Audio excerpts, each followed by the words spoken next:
Hey guys, रात में ना हम लोग 12 बजे आइसक्रीम खाने जा रहे थे क्योंकि गाड़ी बहुत दिन के बाद शोरूम से घर आई थी। उसको इंश्योरेंस के लिए दिया था हमने। तो मैंने मेरे पति को ज़िद की चलो ना आइसक्रीम खाना बहाना था, मेरे को गाड़ी में घूमना था। फिर हम लोग रात में चले गए और बाबू भी हमारे साथ था। तो बाबू बोल रहा था कि आइसक्रीम खाने का मज़ा तो मम्मा रात में ही होता है। तो फिर हम चले गए और मम्मी पापा को ना पता चले, इसलिए हम धीरे धीरे से गेट वगैरह लगा के आए। फाइनली आइसक्रीम के पास पहुंच गए तो यहाँ चालू थी, भैया बोल रहे थे कि आ जाओ दे दूँगा करके मैं। तो यहाँ पे फिर हमने लिया चॉकलेट वाला और चॉकलेट चोको चिप्स, मेरे बच्चे का फेवरेट। और भैया देखो ये आइसक्रीम है गाइस, ये आइसक्रीम 50 रुपए की है।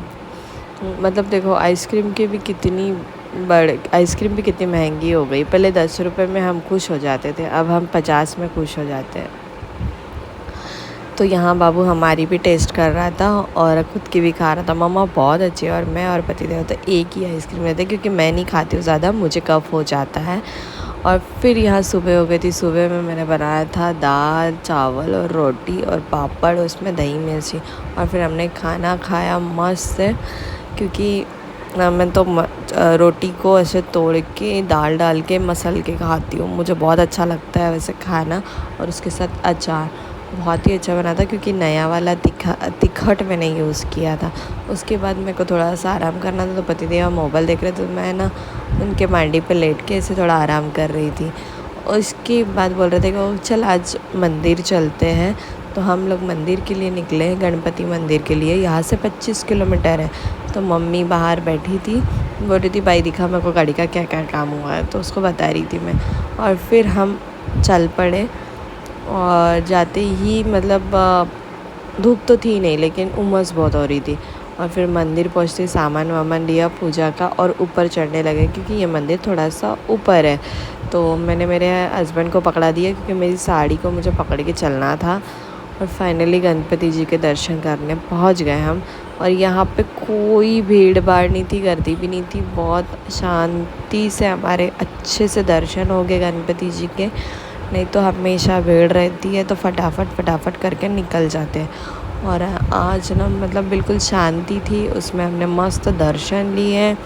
उसके बाद हम निकल गए वहाँ से, फिर निकले। और यहाँ पे फिर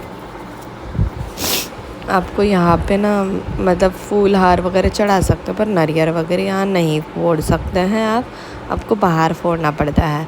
तो फिर मैं और मेरे हस्बैंड वहाँ से निकले। और यहाँ पे देखो कितना खूबसूरत चूहा है, बहुत अच्छा चूहा है ये। इधर ना क्या बोलते हैं, इधर भी अपन नारियल वगैरह नहीं फोड़ सकते, प्रसाद वगैरह रखते हैं। और फिर वो उसको मतलब यहाँ कुत्ते भी बहुत है ये मंदिर में। और ये मंदिर 100 साल पुराना है गाइस, मतलब भद्रावती में ये मंदिर 100 साल पुराना है। हमारे घर से 25 किलोमीटर की दूरी पे ये मंदिर है। पर यहाँ पे ना इसके आजू बाजू का एटमॉस्फेयर इतना ही अच्छा है, मतलब बहुत अच्छा लगता है यहाँ आने के बाद। लोग यहाँ पिकनिक मनाने भी आते हैं, कोई यहाँ खाना भी बनाता है, बहुत अच्छा है। और फिर फाइनली हमारे गाड़ी के गणपति जी को भी हमने वहाँ से एक फूल लाया था वो रखा। और फिर जाते जाते हमें भूख लग गई थी तो मैं बोल रही थी कि मुझे चाय ही पीना है। तो ये बोल रहा था कि चल समोसा ट्राई करते। समोसा ट्राई किया हमने और जलेबी। फिर शाम हो गई थी, शॉपिंग करके बहुत थक गए थे तो हम चले गए थे ढाबे पे खिचड़ी खाने। और फिर घर आए तो ये शॉपिंग का बाबू को दिखा रहे थे कि देख मेरा शूज़ कैसा है। बाबू बोल रहा था अच्छा नहीं है पापा। गाइस, अगर आपको हमारा वीडियो अच्छा लगता है तो लाइक शेयर कमेंट ज़रूर करना।